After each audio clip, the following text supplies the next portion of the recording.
பயிர்க்கடன் தள்ளுபடி பற்றி பேச விரும்புகின்றேன். தேர்தல் வாக்குறுதியில் நீங்கள் கொடுத்த வாக்குறுதி முழு பயிர்க்கடன். நான் இதெல்லாம் அனுமதிப்பதாக இல்லை. உங்களுடைய 56 விதியின் கீழ் கொடுத்திருக்க கடிதத்தில் ஒட்டி நீங்கள் நிறைய சொல்லிவிட்டீர்கள். நான் உறுப்பினர்கள் பேச வேண்டும். கவனத்தை ஈர்க்கின்ற அந்த நேரம் முடிந்துவிட்டது. நான் அடுத்த உறுப்பினரை பேச அழைப்பேன். ஹெட்டிங் வேண்டாங்க. நான் என்ன சொல்ல, நீங்கள் பாருங்க, உங்களுக்கு பேசுவதற்கு மாண்புமிகு எதிர்க்கட்சி தலைவருக்கும் மாண்புமிகு எதிர்க்கட்சிகளுக்கும் பேசுவதற்கு நிறைய அவகாசம் வேறு வேறு மானிய கோரிக்கைகள் வருகிறது. அப்போ நீங்கள் விரிவாக விளக்கமாக நீங்கள் பேசுங்க, பதில் சொல்வதற்கு அமைச்சத்தை இந்த ஒரு முடிங்க. ரெண்டாவது, இந்த பயிர்க்கடன் தள்ளுபடி நீங்கள் தேர்தல் வாக்குறுதி கொடுத்துருக்கிறீங்க, முழு பயிர்க்கடன் தள்ளுபடி அப்படின்னு.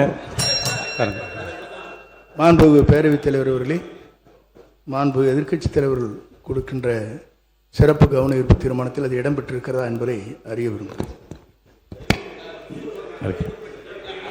போதும்.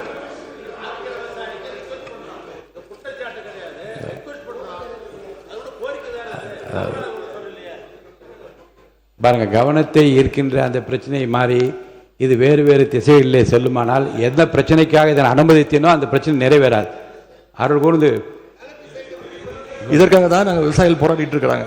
நீங்கள் பயிர்க்கடன் தள்ளுபடி முழுமையாக கொடுப்போன்னு சொன்னீங்க, கொடுக்கல. இதையும் சேர்த்து தான் அங்கே விவசாயிகள் இங்கே போராட்டத்தில் ஈடுபட்டுருக்கிறாங்க. எவ்வளவு டைம் தேவைப்படும் அப்படின்னு சொல்ல வேண்டும்.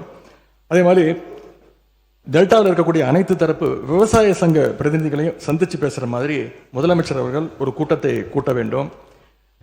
மூன்றாவதாக, குறுவையில் நஷ்டத்தை சந்திச்சிருக்கக்கூடிய விவசாயிகளுக்கு இந்த அரசு உரிய இழப்பீடு வழங்கணும்னு கேட்டுக்கொள்கின்றேன்.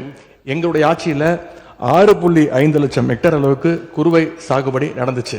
ஆனால் இன்றைக்கு இந்த வருஷம் இந்த ஆட்சியில் வெறும் 1.5 லட்சம் ஹெக்டேர் அளவுக்கு தான் குறுவை சாகுபடி நடந்திருக்கு. நீங்கள் ஸ்பெஷல் பேக்கேஜ்னு சொல்லி 134 கோடி அறிவிச்சிருக்கிறீங்க. அதை எத்தனை பேருக்கு கொடுத்துருக்கிறீங்க என்பதை இந்த அவையில் தெரிவிக்க வேண்டும்.